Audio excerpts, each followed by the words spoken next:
In a world plagued by reboots, haunted by sequels, dominated by the same old shit, get ready for an original podcast that will gouge out your eyeballs and skull fuck you.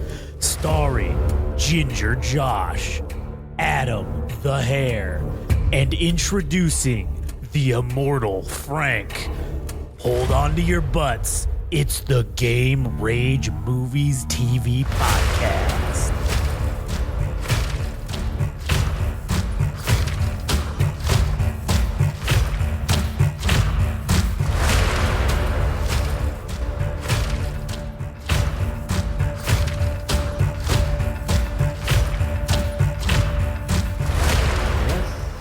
Oh, yes.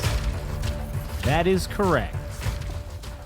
We are here, back again, for the Game Rage Movies and TV Podcast. This will be episode number 2. As always, my name is Josh, and I'm here today with Adam. Howdy. And we, on the agenda for this evening, or this morning, or whatever the fuck time it technically is, for this episode, Yes. we are going to do a bit of an addendum, an addition, if you will, to the Godzilla Minus One review. Adam has some things he wanted to discuss that he forgot to bring up. A conspiracy theory or two, perhaps. Who knows? And then secondly, we are going to, the review of this episode is going to be for a short called Death and Ramen, directed by Taiga G, right? That's his name? Yeah. Taiga G, and starring Bobby Lee. Featuring Matt Jones. Featuring Matt Jones, who was yeah. also on Breaking Bad. Right, yes. He was the like stoner the buddy, right? He was like yeah. the Cheddar Bob character. Yeah. Okay. Yeah, that's where I know him from then. All right. All right, so this is the beginning of the Godzilla segment at Yeah. 2:30 roughly. Yeah. I'll just put I just put the beginning till whenever we finish. That'll be the first segment. All right, so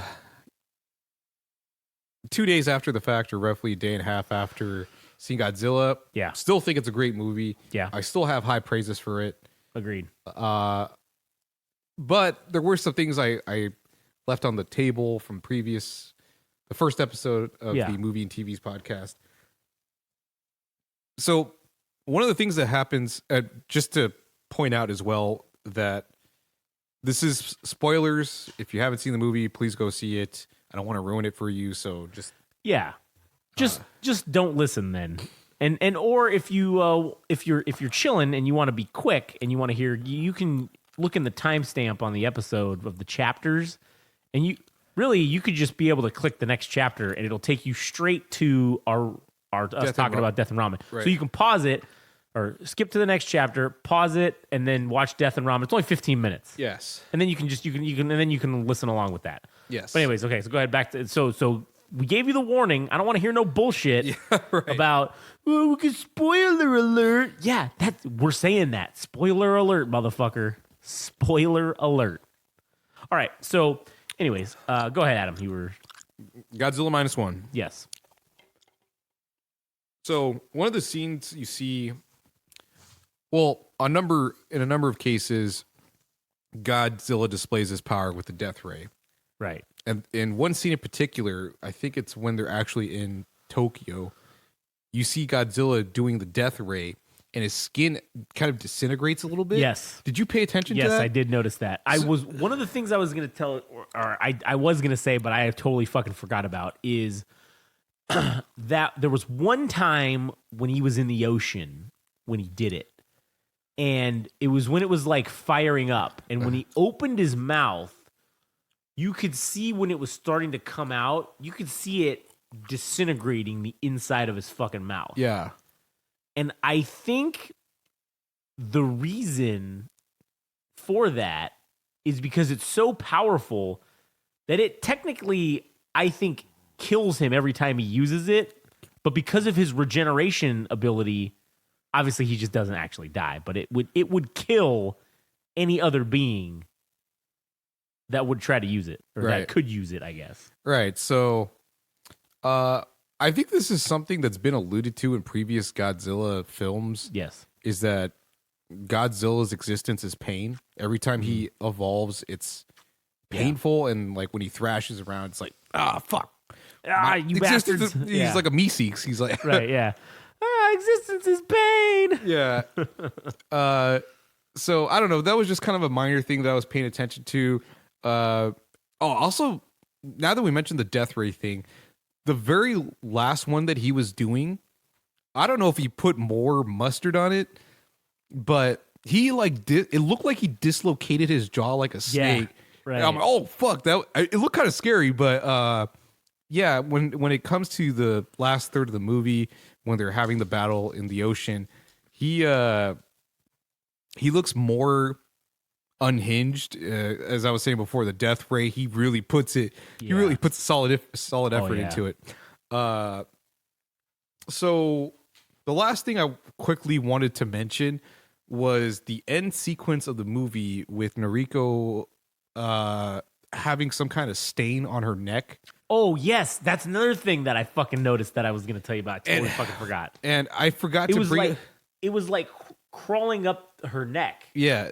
So I don't know what the deal with that is, but I guess now we're going to get to the conspiracy portion of what that thing might fucking be, because I don't even know if there's going to be a sequel for this movie, and I actually hope there isn't, because if it's just a standalone movie and this is all we get, fucking cool. Because like this is I don't want this movie to be tainted by a sequel.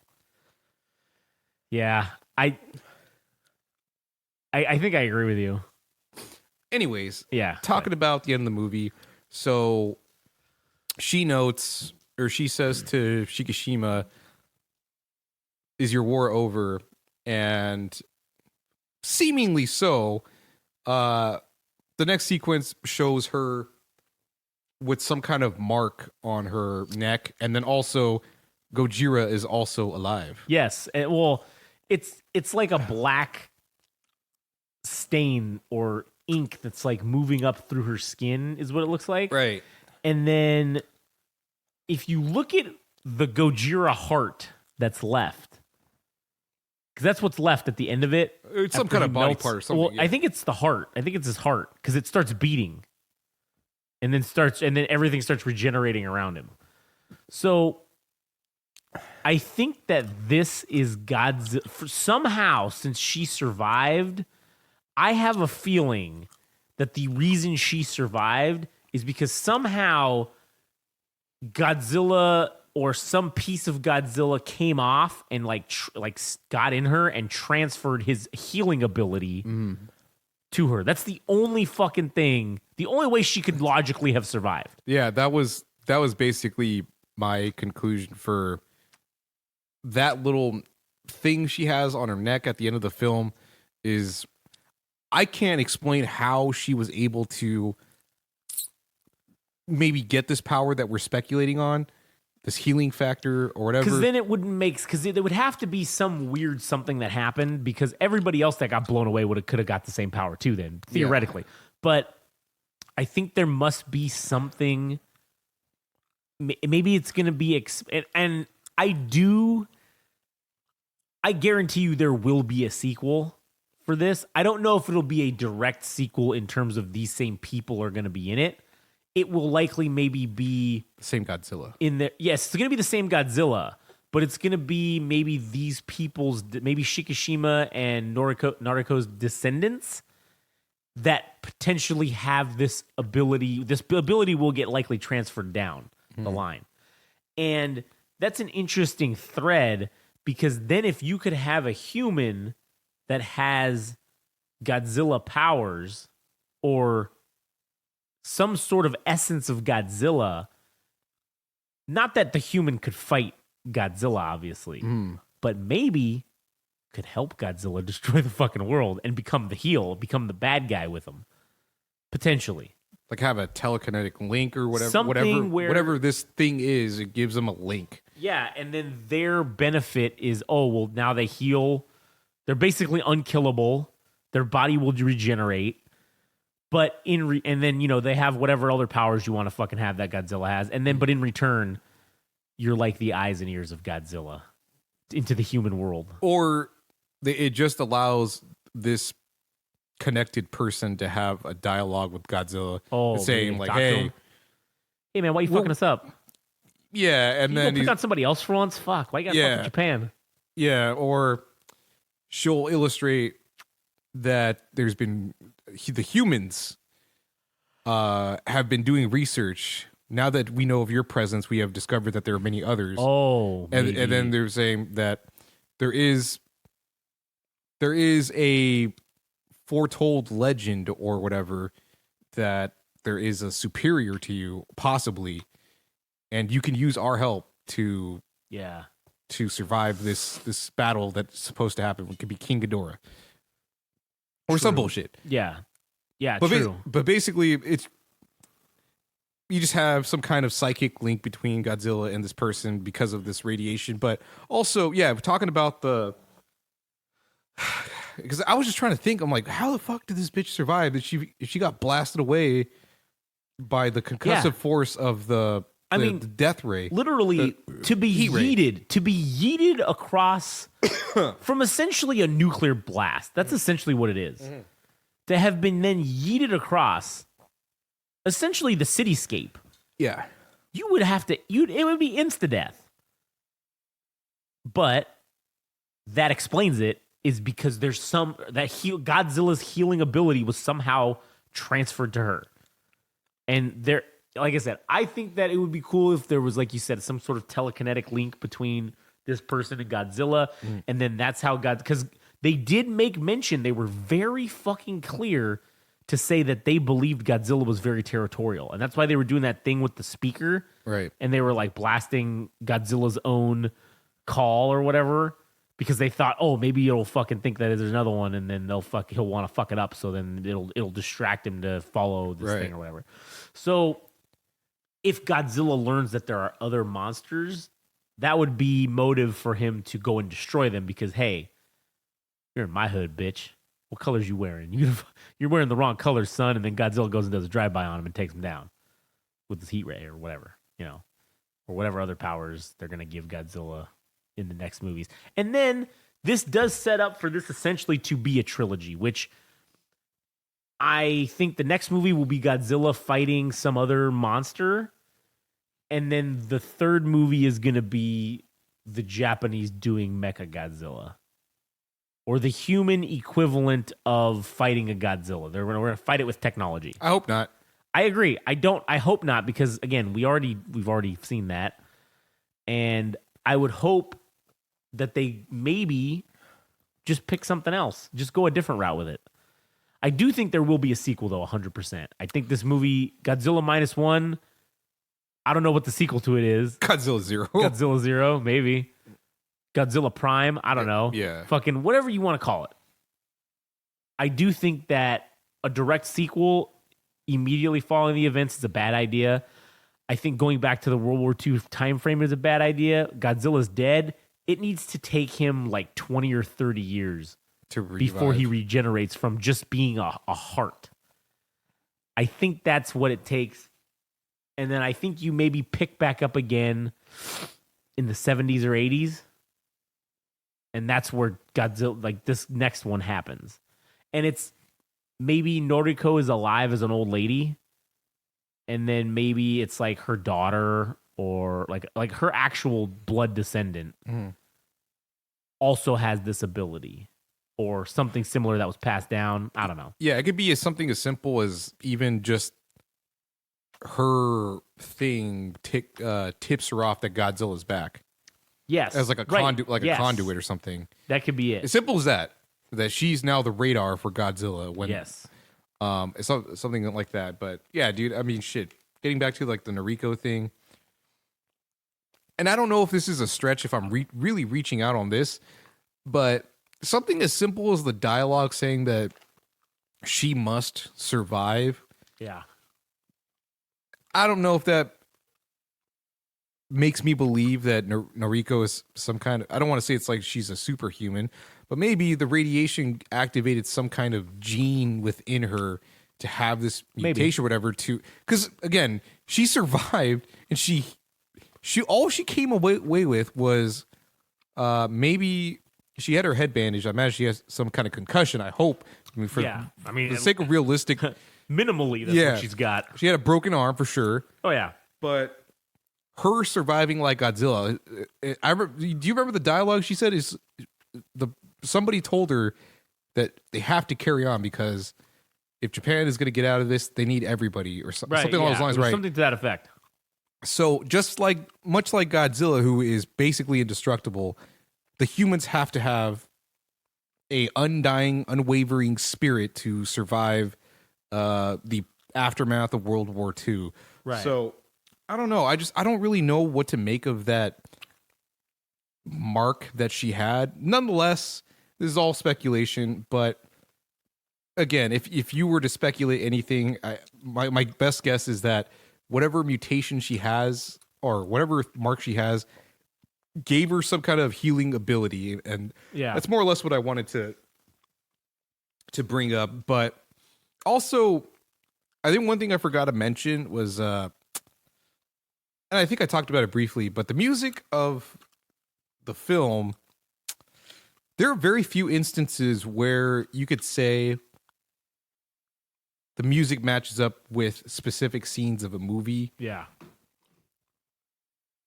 And I could think of very few films that I think where it has a perfect soundtrack or a perfect score. Yeah. I mean, you could probably think of the first 3 Star Wars movies as pretty goddamn close, if not a perfect fucking score. This movie, I think, was synchronous on both mediums of the visual aspect in addition to the music itself. Because I've been listening to the soundtrack because there was one specific scene where, again, it's the scene where he's roaming through Tokyo, and it's this track called Divine. Uh-huh. And I don't know how it's possible how instruments can convey certain ideas or concepts. Yeah. But that track Divine is so good because I'm not sure if the drums are called timpani drums that are kind of thunderous or whatever. But there was like a real sense of fear, finality, doom, menacing, maybe even, again, like the title states, divine, that this is basically a divine being that is descended, or not, well, I guess technically yes, it's descended upon humanity. But yeah, there's like the bells that kind of give the Undertaker vibe, like, oh shit, we're fucked. There's the drums that, I think if I made a mental note, there's the drums synchronize with the footsteps of Godzilla, so it's kind of like impending doom. Yeah. And then the string section evoke emotion, which I would say would be fear. So I just, again, to credit the whole film, from the plot itself, the characters, the music, I'm giving emphasis on the music itself here. Man, I can't say enough good things about this movie, and I would dare say I would love to see it in IMAX. I don't even know if I can see it at IMAX, but I would love to fucking see that movie in the appropriate format that it should be. But, I agree. That'd be legit. So that's all I got to ask. Or add. Yeah. I definitely think that the fucking score, it was the perfect blending of music for the appropriate moment, or the lack thereof music. Because I think they utilized the absence of sound and the absence of score just as perfectly and expertly as they did the actual score itself, which that is not something that a lot of fucking movies do at all. And the ones that do it don't, it's even more rare that they do it well. And that sequence, when they're all on the boats, and he's about to fucking blow his second ray, just silencing everything made that shit so much more impactful. Mm-hmm. And then you just hear that's the sound that comes in as the airplane and of Shikishima coming in and fucking he's gonna save the day. Right. And then you hear the impact in Godzilla's mouth, and then the explosion happens. Yeah. And then that's like, holy shit.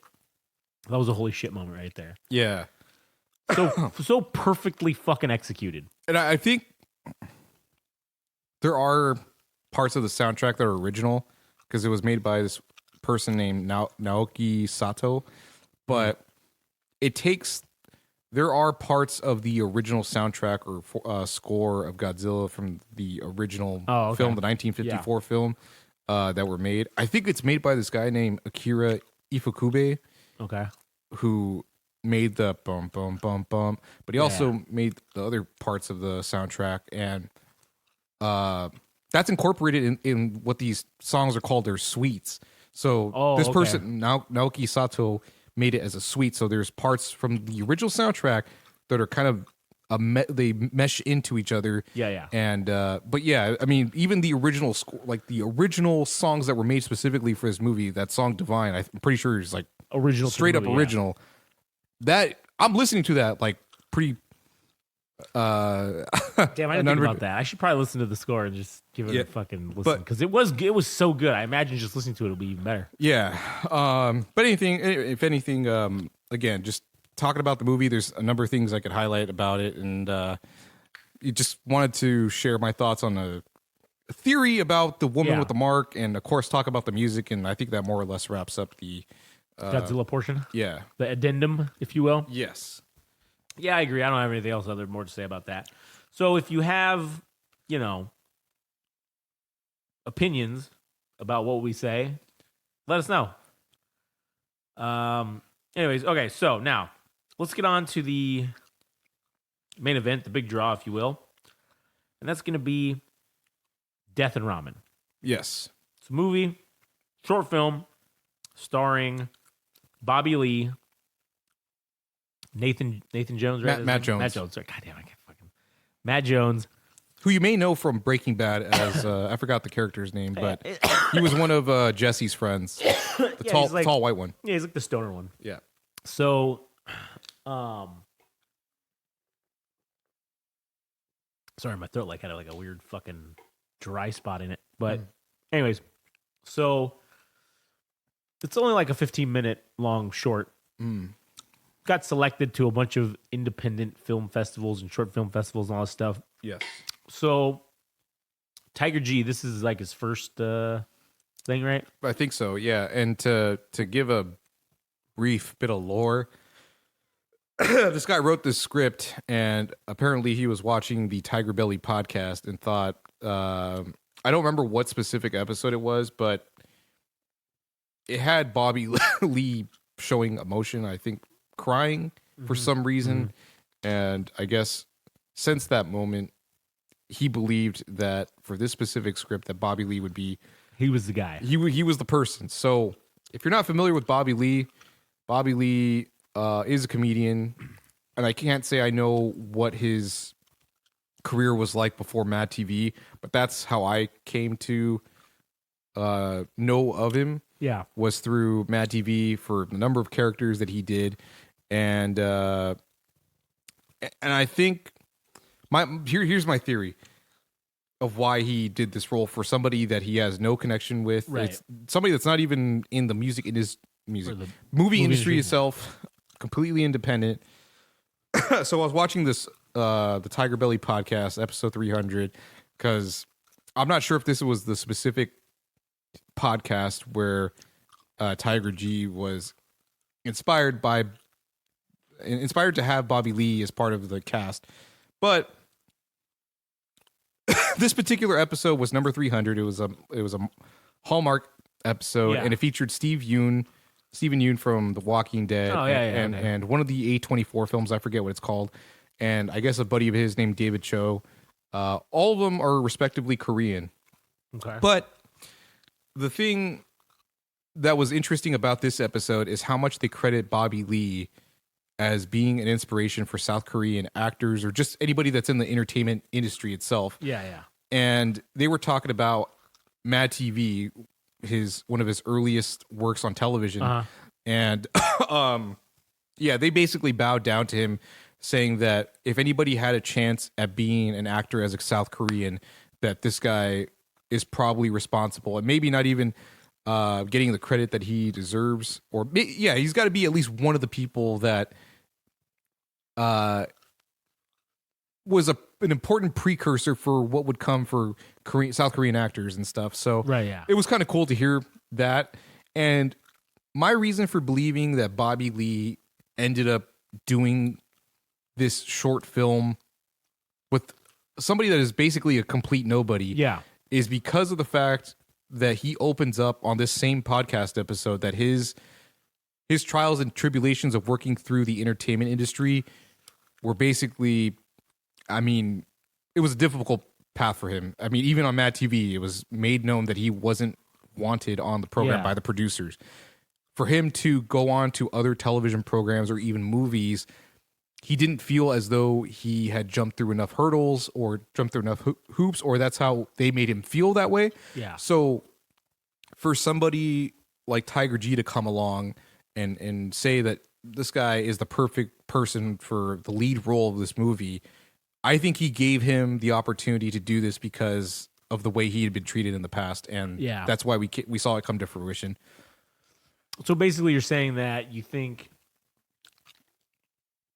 because Bobby Lee wasn't afforded the opportunities that he is now being the steward of the opportunities, and he's helping Right. people go along that otherwise may not get an opportunity at all. Yeah, and as far as the story goes of how it was pitched, this guy tried to reach out to Bobby Lee's agents, and he eventually reached out to his wife and said what the thing was, and the information was passed along to Bobby Lee, and then Bobby Lee reached out, I believe, to the guy, and said, it just oh yeah, man, and it just blew up from there. Yeah, yeah. So that sets sets the stage, the yeah. table for the movie itself. So, anyways, let's get to.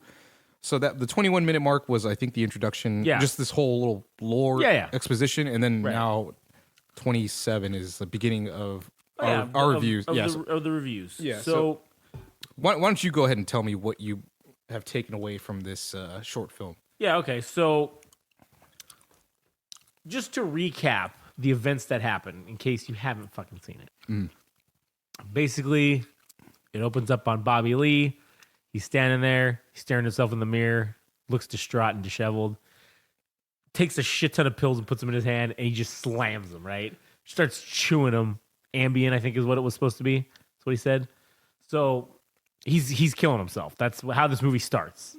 Right off the bat. This dude's killing himself. Then he goes into the kitchen and he fucking starts making this fucking ramen. So he's eating the ramen, fucking like halfway through eating it, he just looks up and then he dies. He's done. And then old Death walks in, which is Matt Jones. Walks in. Okay, picks him up, throws him over his shoulder. He's walking him down this bridge.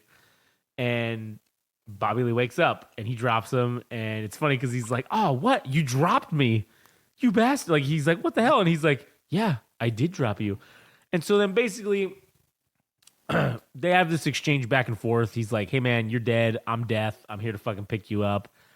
And he basically tells him, like, oh, yeah, there's like a bunch of us. We're like a union. We're corporate. You know, Death has become very corporate. And he just says, well, I can't die on an empty stomach. He's like, I have standards or some shit like that. And Matt Jones tries to choke him out. And he's like, like that exchange was funny because he's like, what are you doing? Get off of me. He's like, man, you can't kill me. He's like, why not? He's like, that's murder, man. And he's like, so? He's like, I'm Death. You're supposed to be dead, basically. And he was going to kill himself anyways. Right. So he's like, no, I have standards. And he's like, okay, well, what do you mean? He's like, oh, I can't die on an empty stomach. He's like, okay. He's like, we need to go to the ramen shop. So he's like, all right. He's like, well, why? And so then he tells him basically the recipe for fucking ramen. This kimchi ramen. He's like, Mr. Death, have you ever heard of kimchi ramen? He's like, no, I haven't. So he gives him like the whole recipe. And then he's like, and it's absolutely divine. So he's like, you promise it's divine? And then he says, okay. So then they go. So they go to the ramen shop. Bobby Lee makes the ramen. Death eats it. Thinks it's fucking awesome. Has a great time. They drink. Yeah. Then Bobby Lee's like, nah, fuck this. I'm not ready. I'm bouncing. So he bounces out. He goes to where his mom's in like a convalescent home, I think, or something to that effect. The funny part is he headbutts himself through the window. Just zero disregard. Just straight starts pounding his head on it till the glass breaks the glass, gets in. And then he's telling his mom, which this was actually fucking depressing, this fucking scene. It was so sad. It went from, and maybe this is kind of, because it went from kind of funny. Well, it started off sad off the gate, right? Because he's killing himself. So it started off with controversy. Then it slowly kind of moves into, well, it's kind of like comedy now. It's a little bit of a slapsticky comedy kind of stuff in the middle. And then it gets to ultra seriousness when he's like, fuck, I'm dead. I did this, I made this decision, and I can't undo it, even though now I want to live or whatever, which is what it seems like. So he goes, he tells his mom, he finally accepts. It's kind of like this was almost a commentary on the stages of grief, I feel like. Because you had anger, the anger phase, there was denial. There was anger, the denial, the bargaining, anger, the pleading with them, and then acceptance. Yeah. So I felt like you kind of ran the gamut of that throughout this whole thing, of Bobby Lee eventually just accepting it. And then he goes to his mom, tells her he loved the ramen she used to make her when he was a kid, and he's going away and he's not going to come back ever. And so basically he's just like, I just want to say goodbye one last time, basically. So he does that. Him and Death are on this rooftop, fucking staring at this sunrise, and they just start dancing. And then all of a sudden, Bobby Lee is in like a dance rave with all these other people. And that's what we're basically led to believe is like whatever this afterlife is, or at least the first stage of it. So that's the gist of the story and what happens. And like I said, it's only 15 minutes long. It's not super lengthy. Yeah. What did you take away from it as being kind of the point of the movie?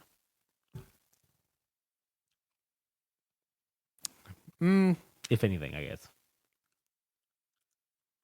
It's hard to say. I mean, there's probably a number of interpretations of you could have. Right, yeah. I think there's a lot. That I think it's definitely what you said about going through the process of coming to the acceptance of death itself. Right, yeah. But done in kind of a semi-funny fashion. Yeah, semi-comedic. But there are dramatic elements. Right, yeah. And I think that's mostly it. The food aspect was really interesting because I think it's funny that, and maybe it's not just part of Korean culture. It's got to be people in general that food is big. Right, yeah. Maybe for Mexicans it is to share food or eat food. It's kind of it's kind big part of the culture. Yeah. So for him to have food as part of his priority for if he's got to do something before he dies, like food being very important to him, I love that because I fucking love food. So if I'm gonna die, I definitely have to have a fucking last meal if I'm capable of chewing. Yeah, that's what it was. It was basically like him having a last meal. Right. And the part, I don't know, man, the part of food really was interesting because food itself can be so many different things. It could be an invitation to a community. It could be a peace offering, which it seemed like that was the case for him and his mother, that they might have had an estranged relationship. But I mean, the woman was basically like catatonic. I mean, she was also likely dying as well. Likely dying. But the food was the offering of peace that, whatever had happened is now absolved, and, they could each make peace with one another. And I thought that was really beautiful. Does that answer your question? Yeah. So one thing I want to posit now too about, I feel like the ramen or the food was representative of life. So it's like death and life, right? Because he killed himself, but because he ate the food, it brought him back to life. And then when he went to go visit the mom, right? She was just basically blank stare, nothing. And as he's feeding her the noodles, she becomes more emotive in her face. She becomes more lively. And so I do think food in general it represents, sustainment of life, because need food to live. Right. So I think that maybe they were kind of using food as a, I don't know, what is it, a metaphor or whatever for life. Right. In that even literal death can be wowed or paused by a good fucking meal, a good bowl of ramen, as it were, can even pause the death process depending on how good it is. Yeah. Or it can bring life to someone who is dying because they haven't eaten food or whatever. It provides the sustenance, I guess. So yeah, I thought there was a lot of metaphorical type shit in this deal. Like the thing at the end with the dance party being basically whatever the afterlife is. I kind of take that as, because it was dark and there wasn't a whole lot there other than there were just a multitude of different people, which I don't think you can really, maybe I'm not smart enough to read into the people that were there and what they were kind of doing as meaning anything. But I kind of got this as this was the collection of this was the purgatory. Well, limbo. Kind of, yeah. This is like the in-between phase. And that's why everybody's just kind of aimlessly dancing for literally no fucking reason, nonstop. Because this is just the distraction until you get to... Because he did tell me, he's like, well, I take you, to a place. And he's like, and then you go to one or two places. And he's like, oh, it's like having a hell thing. And then he's like, I can't say anything. Can't elaborate on that. But then Death tells him, hey, man, everything's going to be all right. Basically meaning that there's no heaven or hell. It's just two different places maybe that you go to. And it's no you're not going to go to a bad one if you were bad, or whatever the case may be, right? So I thought that was interesting as well to kind of put a bow on that, I guess. It was just very interesting. Yeah, as far as the story itself, what did you make of it? I mean, I enjoyed it. I thought it was a good story. Mm-hmm. I do think that they made very good use of that 15 minutes. I don't know if it was planned out from the beginning that they wanted this to only be 15 minutes or whatever, but I thought that they made use of every fucking second that they could in telling the story. Mm-hmm. And that's the other thing. Sometimes I don't think this story needed to be any longer than it was. I think that sometimes 15 minutes is enough. Sometimes 5 minutes might be enough to tell the story. However long it takes you to tell the story is however long it takes. And however long you are going to need to tell the story is how long you need. So they only needed 15 minutes to tell the story, and I thought that they did it in a very good way. If you had to put a number on it, what would you rate it? I'm not sure. I think it'd probably be... it'd probably be a 7 or... A more generalized question. Uh-huh. Were you not sports entertained? I think I was. I thought the plot was interesting. It's simple enough to follow. All the ideas that were conveyed were illustrated in the film itself.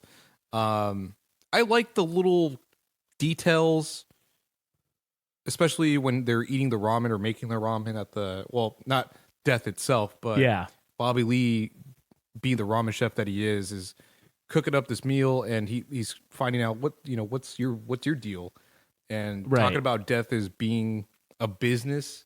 Yeah, that was cool. That little tidbit was cool. And even the afterlife segment, bit of a interesting take on what the afterlife is and why they started dancing. I'm not really sure, but I think it kind of beats out what you would normally expect from maybe any other movie deciding what the afterlife might be. Yeah. And kind of subverting that and going in a different direction.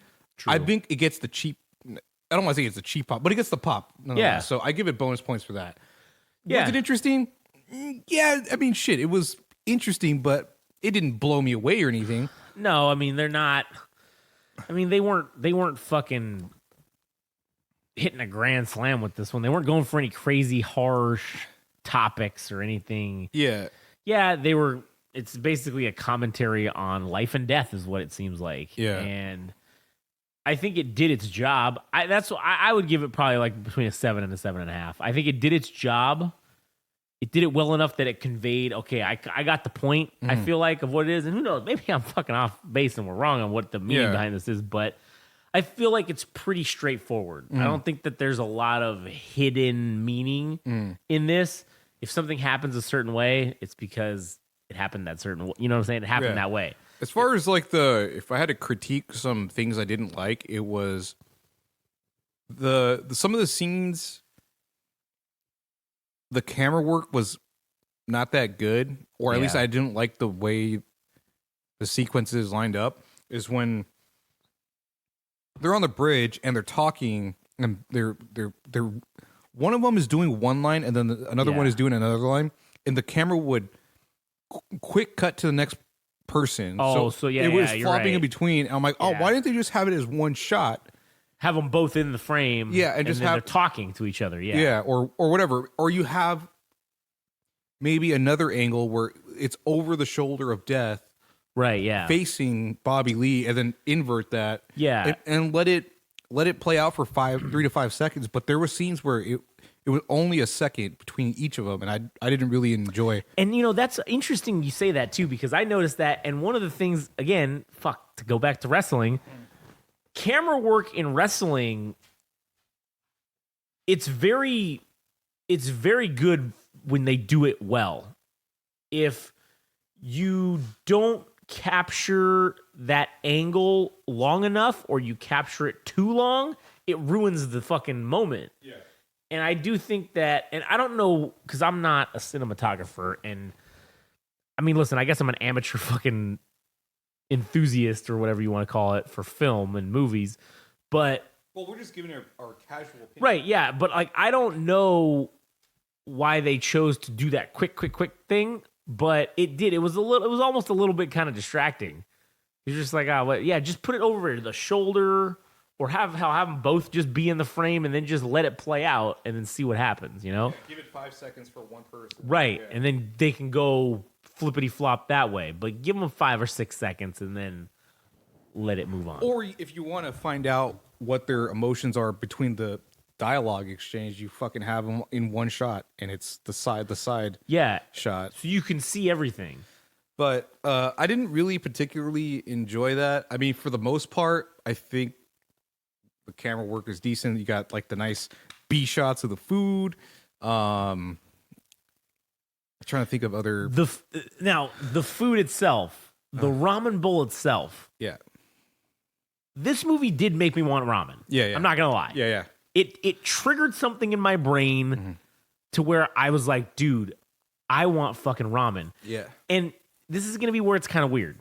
Because it wasn't because I looked at the ramen and said, damn, that looks good. I said, man, that ramen looks fucking straight mid. I want some good fucking ramen. That ramen did not look that appetizing. Yeah. For this being this divine, heavenly fucking ramen, it just straight up looked, as the kids say, it did look mid. It looked fucking mediocre at best. And have you had kimchi? I've had kimchi, yes. And I like kimchi because kimchi, to me, it's basically Korean fucking sauerkraut. That's what kimchi basically is to me. It's a spicier version of sauerkraut. I like kimchi.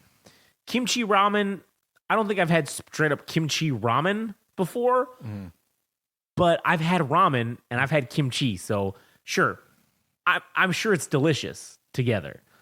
But just the texture and the look of it, it didn't look that great.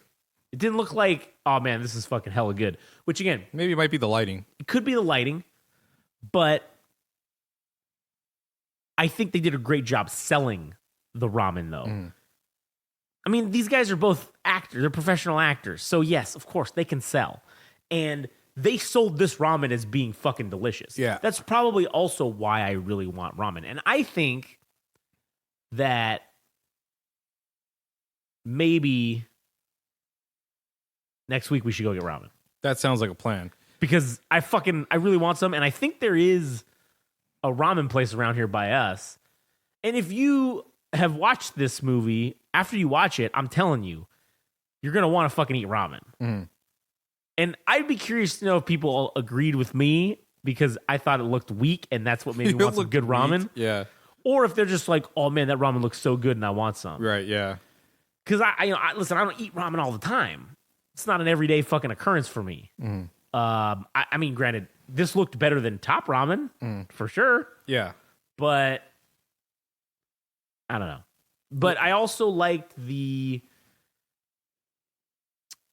I don't know if I liked. Okay, I don't know if I liked the mom part getting kind of shoehorned in at the end, or right before the end. I felt like it was just shoehorned. Like he's freaking out, and he just walks to where his fucking mom's at. I feel like it's a logical step though, like because the last thing you want to see, like if you want to see your loved ones before you pass away, right? So how is that? Why does it feel like it's shoehorned? I felt like just the way it went down. It's like he just rolls up to her convalescent home and then just headbutts the fucking window to get through. I mean, that was funny, but I don't know. I just felt like it kind of was just maybe popped in there because for levity's sake, because we already get that he regrets doing this. Yeah. Right. Now he's in the acceptance stage of it, I guess. Because he accepts that he's gonna die. Yeah. But I don't know, because then right after that he's like crying again. Yeah, I think because if I remember the sequence of events correctly, last thing he does is he has some kind of exchange with Death. They're drinking beers or whatever. Right, yeah. Getting sauced. And then he gets angry.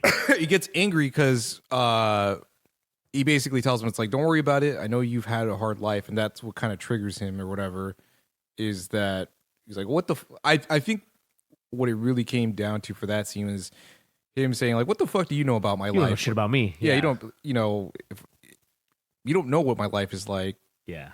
And that's why I think it kind of naturally leads to him going to the retirement home or whatever that his mom's at, is because he talks about having, his mother's ramen, but their exchange from parent to son was not the best. Right, yeah. So that kind of ties into the previous conversation that his life wasn't perfect and it's kind of hard. So, but I mean, maybe it does come across as I don't know, maybe shoehorned in, possibly.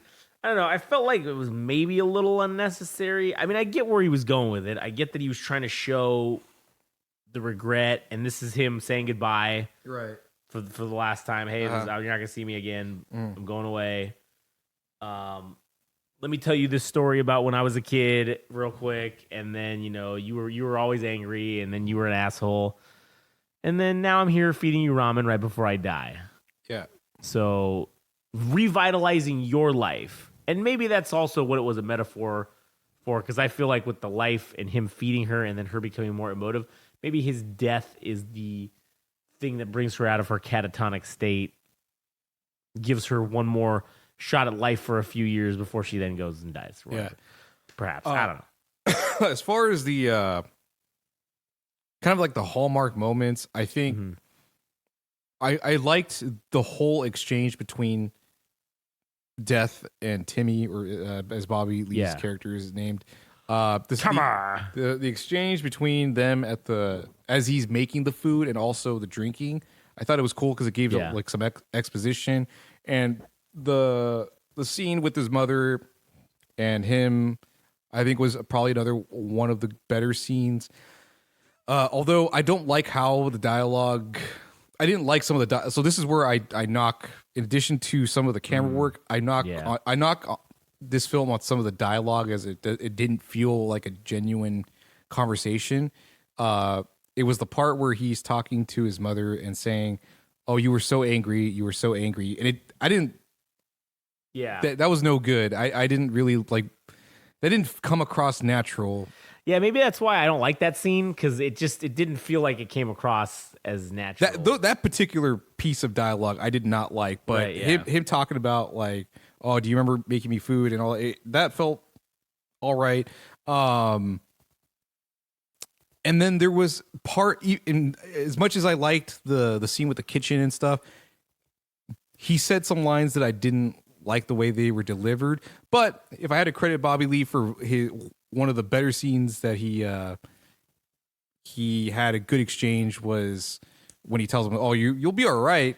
Yeah. I know you've had a hard life," and then trust me, man. yeah, and then he Everything's starts gonna be laughing. all right. He starts laughing like hysterically, and then he has like that Stone Cold moment where he like laughs and then no sells it. Yeah. And he starts fucking And he slams on the table. Yeah, I'm like, okay, that's pretty fucking decent acting because to start crying on command, like that's not easy. So No, definitely not. for it being, one of the first times that we've seen Bobby Lee. Well, actually, that's not true because he has been in other things besides like Mad TV and such. But to be in a short film and to find out what his acting chops are like in a drama film, like not a bad debut. not a bad first take. So yeah, true. Yeah, I wanted to check this film out because I mean, if we're gonna do TV and movies, I'm like, hey, maybe we should check out more independent people to. Yeah, I think that's a great idea. Short films, that type of thing. Those are in addition to doing like blockbuster movies and stuff. Yeah. I mean, shit. The thing that we're definitely interested in is the wrestling one, Iron Claw. yeah. That's probably going to be the next one that we right. talk about. So I guess in summary, it was a cool concept to make this into a short film. The acting, I mean, Matt Jones as Death, I think had a lot of great scenes. Like I can't really pick apart things I didn't like, but Bobby Lee, few minor gripes, but overall, I mean, for it being a first take at doing dramatic acting, I mean, pretty fucking cool. And yeah, I mean, hopefully, I mean, shit, maybe we should keep track of this Tiger G guy to see what else he fucking does. Yeah, no, I think that's definitely a great idea. And now let me ask you, what do you think about this? What do you think, or I should say, does this become not a series, but does this become a franchise now? Franchise? Death and Ramen. Like, okay, if you got Matt Jones locked in and down to do shit, obviously Bobby Lee can't come back, he's dead, or maybe he could come back as himself, that character again. Right. But do you go do another episode? You call it Death and Something Else. Oh, dude, I then think that'd be a great concept. You have Matt Jones. It's like another. Goddamn, if you could get another maybe decent big time star to do it, and then you just get famous people to be the person that Death is coming for. Yeah, and then they have these exchanges. That would be kind of fucking cool as a concept. It would, and it doesn't have to be necessarily food. It could be. Sure, it could be whatever item or whatever thing. You could make some shit up. I don't know. I mean, it could be whatever. Yeah, I mean, it could be like an activity. It's like playing catch or whatever. Death and soccer. Playing catch with Death, but to have that experience with Death with other people, I think would be that'd be cool. Like a very cool concept. Yeah, and then you could even, because I mean, they already set up the lore with this Death thing being corporate, so you could even branch out and have other people be Death and have them go out and get people or do whatever you want to do. And then, you could tell multiple different stories and you could do them all in 15 minutes. You don't even have to you could do, I don't know how long it took them to film this one, but yeah, I mean, shit, you could make this like a franchise, I guess, if you wanted to, a small franchise and maybe do something with it. I don't know. Yeah. I mean, which would be cool. I mean, I'd be just as open to see what else this guy would want to do. But I mean, dude, short films being posted on YouTube is such a convenience, and for somebody that's trying to get their foot in the door, or maybe they're not even trying to get their foot in the door. Maybe they just want to make films the way they want to make them, and eventually getting to feature length films. But yeah, I think I would love to have this be kind of a reoccurring thing where we just check out short films on YouTube to keep our tabs on young faces as far as actors go, or even directors, writers, all that shit. And yeah, I think overall, I'm leaning towards like a 7 as far as the film goes. Yeah, I think like 7.5 is kind of where I'm at. And we're at the 54-minute mark. I was gonna ask if you wanted to. I don't know if you could do it off the top of your head, but since you saw the film Napoleon, if you had any. Oh man. Yeah, I got some shit I could talk about Napoleon. Yeah. All right, let's let me do this. Will be another segment. Let me do 26. Okay, let's do 26 to 54. is Death and Ramen. And then now 54 to the end. It's going to be Napoleon, 55. bitch. Yeah, it's going to be Napoleon. So What do you got to say about the movie? Did you enjoy it, first of all? it was all right. There were some sequences I enjoyed. There were some sequences I did not. I felt like I was a little bamboozled. I felt like I got tricked. What were you expecting to see? I was expecting a very constantly violent fucking action, like a action biopic or whatever. Ridley Scott wrote and directed it. I was expecting Gladiator meets fucking, I don't know, fucking some historical figure, Napoleon, like, right? So it really did turn out to be more focused on Napoleon's personal life. Now, granted, the movie was like 2 hours and like fucking 40 minutes. It was a long ass movie. And I felt like the exposition of his love life, I mean, yes, he got cucked a bunch of fucking times by this bitch Josephine or whatever. And that's fine. Shit happens. He loved her. She had some spell on him. She was probably a witch. I don't know. But a lot of that stuff and a lot of the stuff in the battle sequences, the ones that were in there were fucking great. They were entertaining. I was sports entertained during those battle sequences. Even though some of them were not exactly historically accurate. And spoiler alert, it's a sequence that's in the trailer, I think. But there's this thing where they go onto this frozen pond, and then Napoleon calls the artillery, and they fucking sink, and they drown all these dudes because they artillery the pond, basically. And it's frozen. So it's like a lake or some shit. Yeah. And so kills all these dudes. That never fucking happened. In that battle, it never fucking took place. Then the opening battle of Napoleon, basically, which a lot of it was historically accurate to a point. Generally, it was mostly accurate, but some of the minute details that they added in that they claimed to be bigger than they actually were or didn't actually happen. Like in the first thing where Napoleon, because it starts off right after the French, like literally with, what's her name? Marie Antoinette, let them eat cake, fucking getting hung. Or not hung, I'm sorry. Decapitated. Guillotined, yeah. So it literally starts off with that. And Napoleon's in the audience, which wasn't true. He was stationed somewhere else when that happened, historically, when it happened. But then he gets asked, because obviously now that there's no king or the royalty's done, there's opportunity. There's a vacancy. Well, there's a vacancy, and then there's an opportunity where the British and their enemies, the French enemies, are going to try and take shit. So the British had taken this like port town, and they needed it back. Like they had to get it. So they sent Napoleon. He was like a captain, I think, at the time. They sent him in to go fucking do his dirt. So he does this plan. He fucking ends up taking it back. In the movie, Napoleon like charges with the men on the front line, and then his horse ends up getting shot in the neck. It was kind of a cool fucking scene because the horse like splits open and fucking just gushes everything out. Oh shit! It was a fucking cool ass little sequence. Sad for the horse, right? But that never fucking happened. That was totally. It gets shot with a cannonball, and cool as fuck to watch digitally happen, but not historically accurate. Napoleon didn't get that. There's no evidence that suggested that actually happened. Right. Also, Napoleon generally wasn't leading charges, which he was doing pretty much the entire movie. So Napoleon wasn't that kind of guy. He was when he was in the military, he was an artillery officer.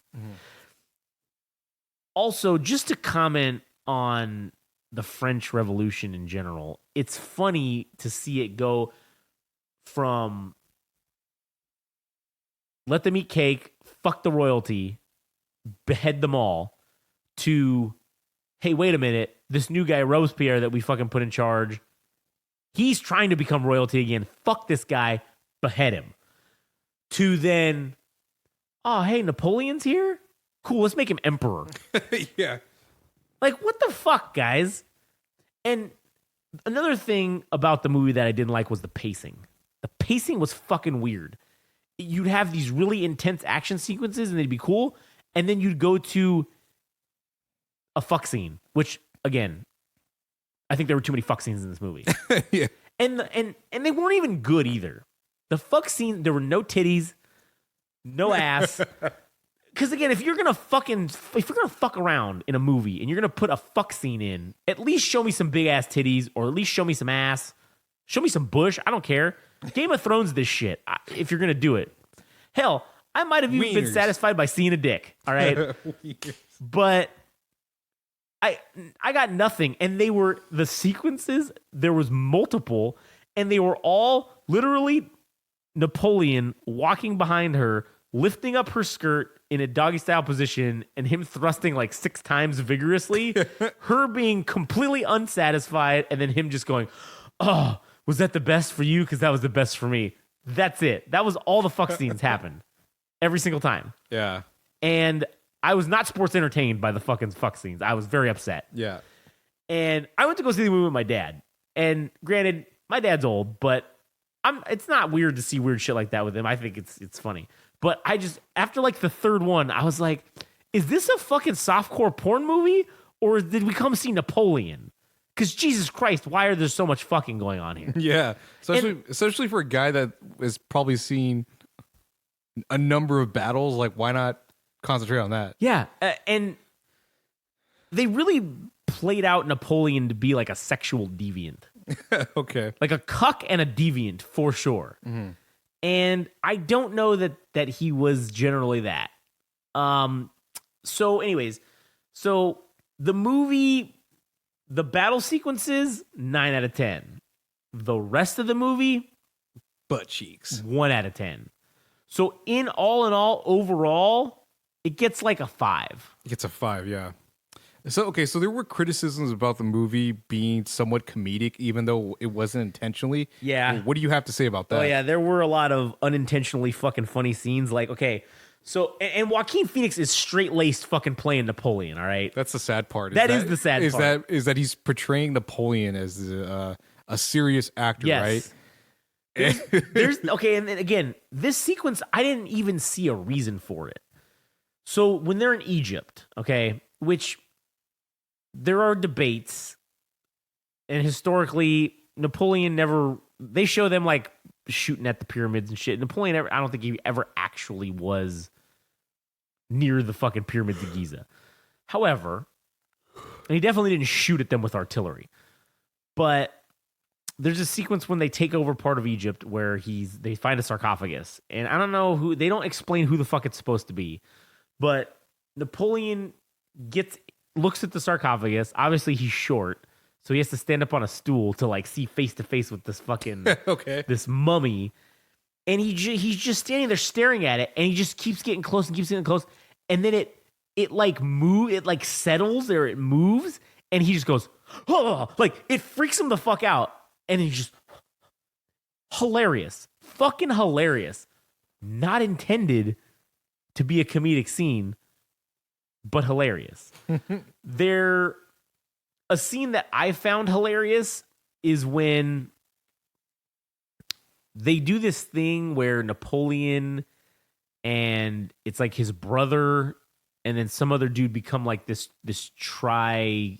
head of government where there's 3 of them. Mm. It's right before Napoleon becomes emperor. And this dude comes to him and he's like, hey man, this whole three-headed government deal is not really working out. I think you should probably maybe take a new title. And he's like, oh yeah, what's that? And he's like, emperor. And then Napoleon's like, he looks at him with this fucking look and then he starts laughing. And then he's like, well, let me get this straight. They just beheaded the last royal and now you want me to become a royal. And he's like, yeah, man, everybody loves you, man. And it was just fucking so funny that this dude is like convincing Napoleon to become the emperor. And it's funny because he does it. He becomes the emperor. They got the Pope coming down. That was another funny ass scene with the Pope coming in and doing this whole blessing on him. For some reason, I don't know why. It was just fucking hilarious. The sequence where he annuls his marriage to fucking Josephine because she can't give him a kid. Yeah. That was also fucking hilarious. He slaps the shit out of her. She's like, because she's pissed, and he's like, what? the people want me to have an heir. And the scene before that was even funny when he's at the dinner table, and it's in the trailer where he's like, "You see this lamb chop? Destiny wanted me to have this lamb chop, so I shall eat it. Nom nom nom nom nom nom." And then he throws it at her in front of all their friends. And it's fucking fucked up, but it's funny. So when he's getting his marriage annulled, I think the Pope is actually fucking there. And the Pope is like, "Yes, because of this, God wants him to have a son, an heir, and we will annul this marriage." So now, and so she has to read this statement, and she, because Napoleon reads his statement saying that he loves her with all of his heart, and that he has to do this for his love of France is greater, and France wants him to have a son, and she cannot give him that, so he must do this. But he will always love her, and she will always be in his heart, blah, blah, blah. And so then this pre-written statement that she has to read, and she's pissed because now she's on the outs. Yeah. And so she's like, doesn't want to read it, and he fucking just slaps the shit out of her. And he's like, "You do it for your country. Do it because you love France." And then he just slaps her again, and then she just like is shocked, and so then she reads it, and then laughs halfway through it because she's like, "I can't believe I'm reading." And he gives her this look like he's gonna backhand her, and it's just so funny because it's fucked up, but it's just funny the way they did it. Mm-hmm. And Napoleon, like, I love Joaquin Phoenix, man. Yeah, I really do. Yeah. He's a great actor, but he fucked this movie up, man. Why do you say he fucked it up if it wasn't for Ridley Scott? Because did he write and direct it? Did he write? Yeah, Ridley Scott, I believe, wrote and directed it. But it wasn't the writing that made the shit comedic. It was the delivery. It was his acting that made the shit like funny because he was straight laced saying lines, but the way he fucking portrayed it was just it was just funny. It just came off as hilarious. Mm-hmm. And I don't know if this was his jam. I don't know if you maybe had another actor. Yeah. Well, it was. Go ahead. I was gonna say it's. If Ridley Scott was a director, then he probably coordinates what actually gets left in or out of the film, right? So the fucking was. It could have also been not Joaquin Phoenix's fault. This could have been the shitty takes. Shit. Yeah, could have been the fuck around takes that he decided to keep. I meant the fucking though. Like you said, there was a lot of fucking, not enough battle scenes. Yeah, that's not Joaquin Phoenix's fault. His portrayal of Napoleon outside of combat was fairly okay because Napoleon was kind of a dry dude. Yeah. And he portrayed that portion of it well. Mm. But I just think in combination with the lines and the writing, it just came off as funny unintentionally. And, you know, again, I love Joaquin Phoenix, so I'm not saying he's a piece of shit actor. No. I just don't think Napoleon was a good role for him at all. Do you think this is by far the worst movie that Ridley Scott and Joaquin Phoenix have been part of? Absolutely, yeah. Definitely, 100%. Holy shit, this man, was the fucking worst one, man. Who else was in it besides Joaquin Phoenix? Was the lady who played Josephine, she's like fairly famous. I forget who it was. But really no one else of note. Joaquin Phoenix probably blew the budget for casting on what he wanted.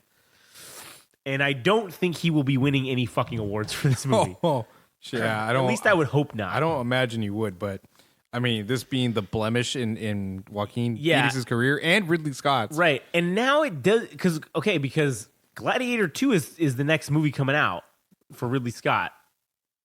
And I'm a little concerned. Yeah, I would be.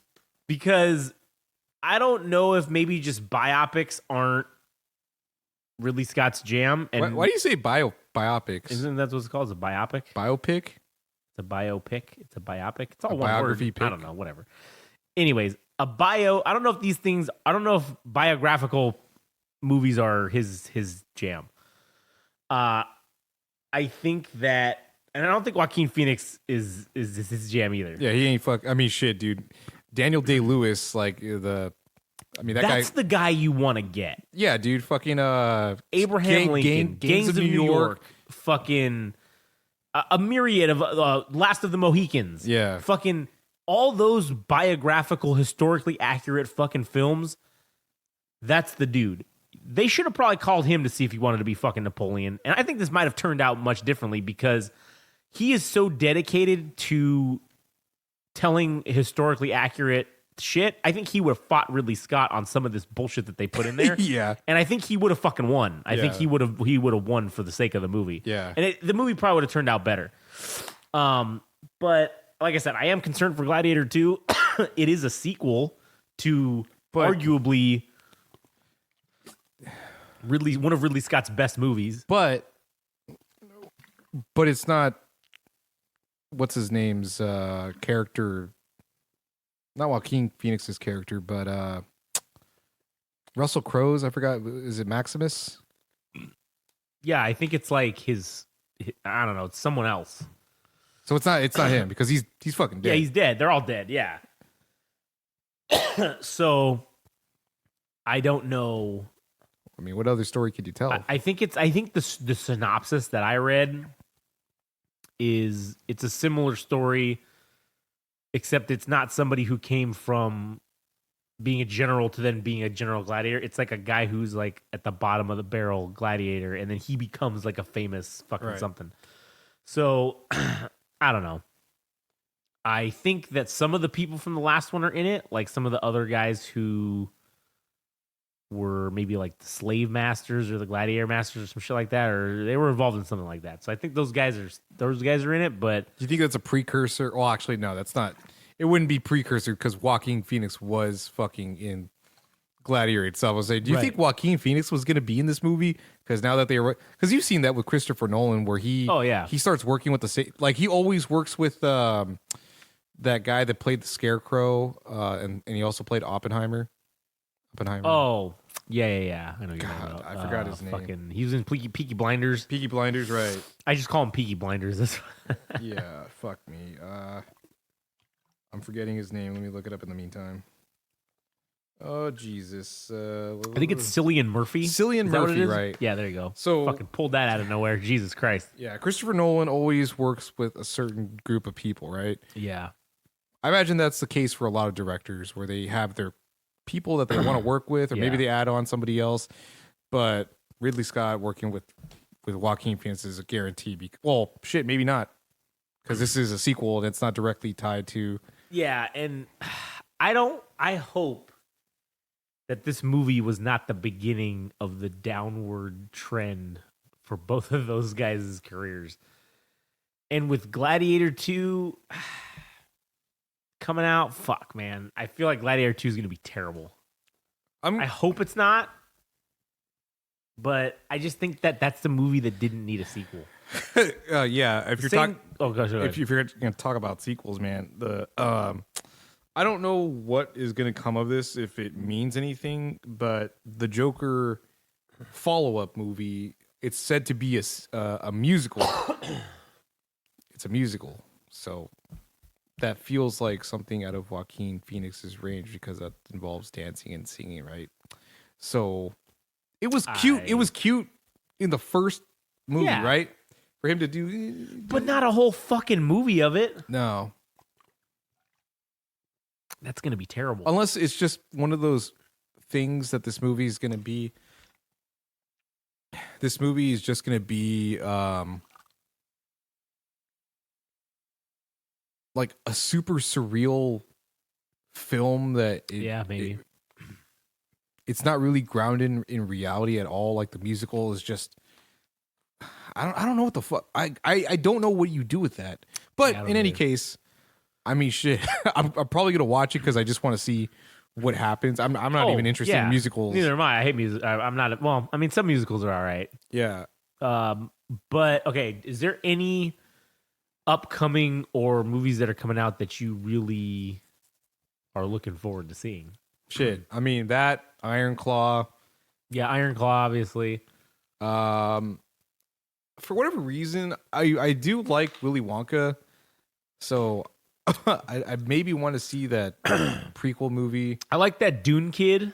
Yeah, Timothy Chalamet. Yeah, and I'm speaking of which, Dune 2, the sequel to Dune, that looks the first one. Did you see the first one? I didn't get to see the first one. Man, you got to watch it. It's fucking so good. I enjoyed it a lot. Batista's in it, man. Spice must flow. Yeah, the spice must flow. That Zendaya does a good job.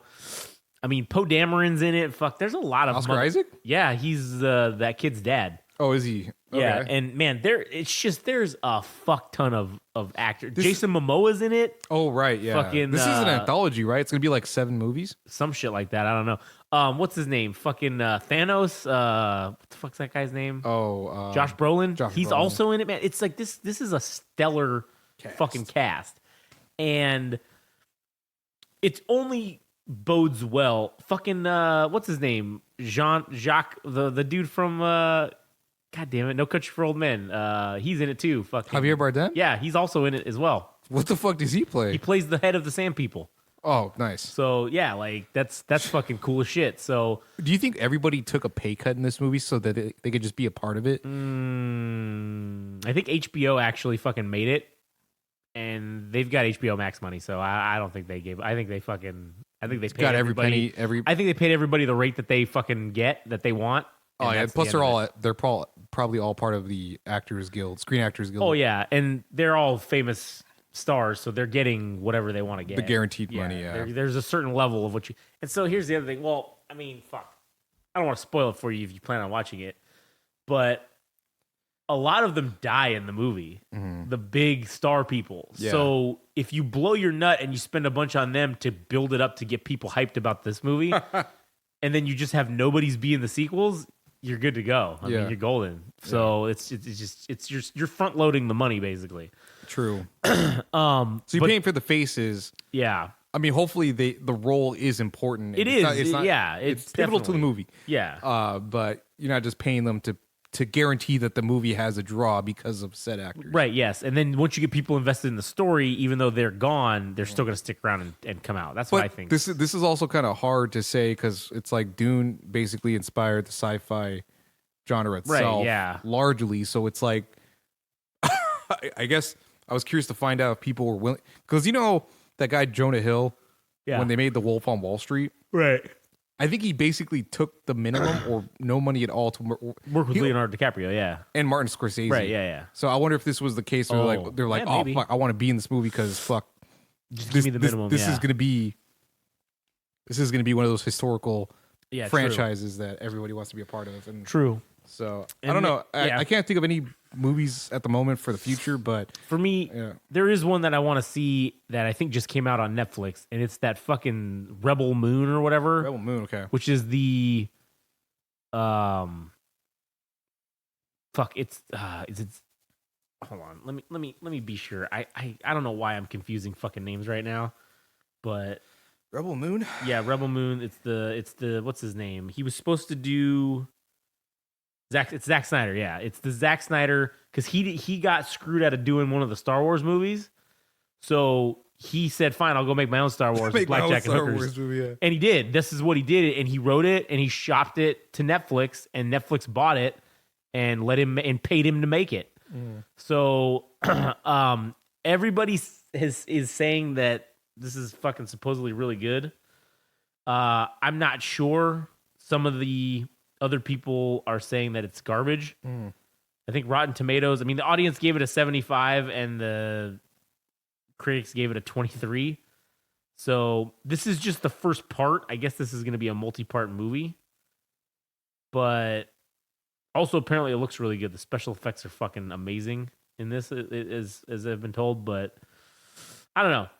I want to see it just because it's supposed to be his version, his answer to Star Wars. I don't know. Okay. He didn't get to make it. So there is a bit of a list for releases in 2024. Okay, what do you got? So I don't really know what to make of a sequel to Beetlejuice. Oh my god, It'll be cool, but Yeah. it's Michael. I think Michael Keaton said he's going to be Oh really? reprising his role, That's right? cool. So, but then again, okay. So here's the problem that I have with that movie coming back as a sequel.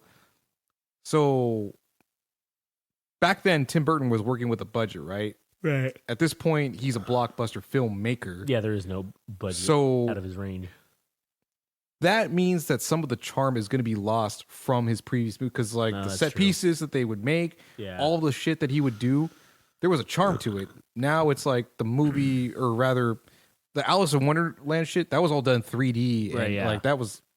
I never saw those movies, but I didn't really care to see those movies. Yeah. Period. But that, it's like, does Tim Burton still have it? Can he go back Maybe. to those roots? Yeah, maybe. sequel? I hope so. Yeah. So then, let me just read off a couple of the. I'll just read the top 10 list at the moment. So That'd we be have sweet. Deadpool 3. I'm done with comic book movies. Don't give a shit. Don't care. Don't care. Ghostbusters Frozen Empire, so a sequel to the rebooted Ghostbusters universe. Did you see whatever the first one was called? No. Don't care about Ghostbusters all that much. I like Ghostbusters. It was all right. It was like Stranger Things is Ghostbusters because it was all kid. It was the kids doing shit. Dune Part 2, Venom 3, haven't even seen the first two.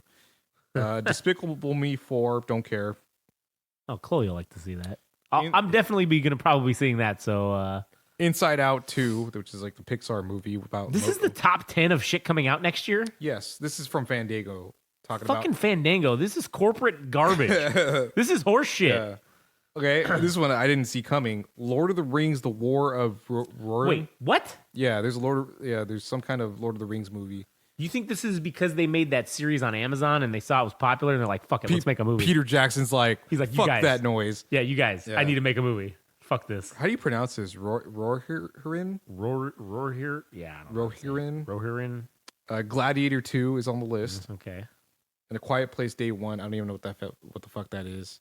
That must have been that one with Batista? Fucking no. John Krasinski, Yeah. the dude from The Office. It's him and then the lady. And it's like they got to be quiet. Yeah. It's kind of like that fucking bird movie with Yeah. with what's her name? Sandra Bullock. Sandra Bullock, right. But this sounds like a shit year so far. 2024 is not looking all that hot. Yeah, it's looking like it's hot garbage at this point. I can't even fucking believe the most. Let's see. Does Rotten Tomatoes have a different fucking list? No, it looks like it's the same shit. Do these assholes fucking just pick the same movies? January, a Mean Girls reboot. Fucking garbage. Get out of there. Reboot. Oh yeah, this one Argyle. This one kind of looked all right. No. I saw the trailer. We saw the trailer. It looked all right. No. I was interested. Madam Web for February. Spooderman, yeah. Spooderman related movie. Sequel, basically. Dune Part 2. Okay, awesome, but a sequel. Oh, Imaginary. That looked dumb with the bear. We saw that trailer in front of Godzilla. It's Ted with It's Ted, horror. but he wants to kill you. Kung Fu Panda 4, fucking sequel. Arthur the King. Mark Wahlberg's in this. Based on true event story about a man who befriends a stray dog during his journey to win the adventure world. Okay, fuck that. Dumb. Sports movie about dog racing. I see here horror suspense Alien Romulus. Ooh. Alien Ridley Scott. Well, the Ridley Scott franchise. Yeah, I don't think he's gonna be But involved. who the fuck knows what the fuck that's all about. But Oh, the new Godzilla and Kong, the buddy, Yeah, I was the gonna buddy say, cop yeah, movie. yeah. That's another one. yeah, oh man, I'm gonna beat off to that because Dude, that's gonna be in April. We gotta definitely go Yeah. see that for sure. that'll just be a fun shit. I don't need any story in that one. I just want to see fucking monkey and giant lizard fight. Yeah, Yeah. that's and be buddies and run. yeah. Because that running fucking sequence Yeah. is hilarious. Oh man, it's so good. It gets you all amped up. It makes you want to go Super Saiyan. Oh yeah, definitely. The Fall Guy. I don't know, man. There's Back to Black. If this looks like fucking Ted. Oh, the Mad Max Furiosa. She's getting her own Okay, movie. that's That something looks pretty good. Yeah, I'll definitely tune in for that. Yeah, But- I'm definitely gonna see that. well, let's not turn this into a list of fucking movies and just scoffing. just because that's Yeah. true. Just us scoffing at them. Yeah, Yeah. So, anyways, 2024. Godzilla There's a few good. and Kong, Yeah, for sure. There's a couple high spots. Furiosa. Yeah, Furiosa, and also another one. I mean, I am partial. I like the Planet of the Apes movies, so I'm gonna definitely see that. Monkey. Yeah, monkey. I like movies with monkey. That's what I want to see. Give me more monkey. Reject humanity, become monkey. Yeah, become monkey. Number 1. Go back to the fucking. I wonder if we could give like zoo animals headphones, iPad, or what do they call it, AirPods, and then let them fucking listen to our podcast, and we could just be like, monkey number 1, and then they're like, yes, Belgium bad, monkey now number 1 listener. Yeah. So, anyways, shout outs to all the monkeys. Yeah, shout out to the chimpanzees. Shout out to our simian brothers. True, our the orangutans, my ginger fucking compadres. Yeah. Fucking A. But anyways, all right, well, I guess that fucking kind of wraps up this episode. I don't know if I got anything else to go for 5 more minutes to get us to an hour and a half, but close enough. Anyways, so yeah, thank you all for listening.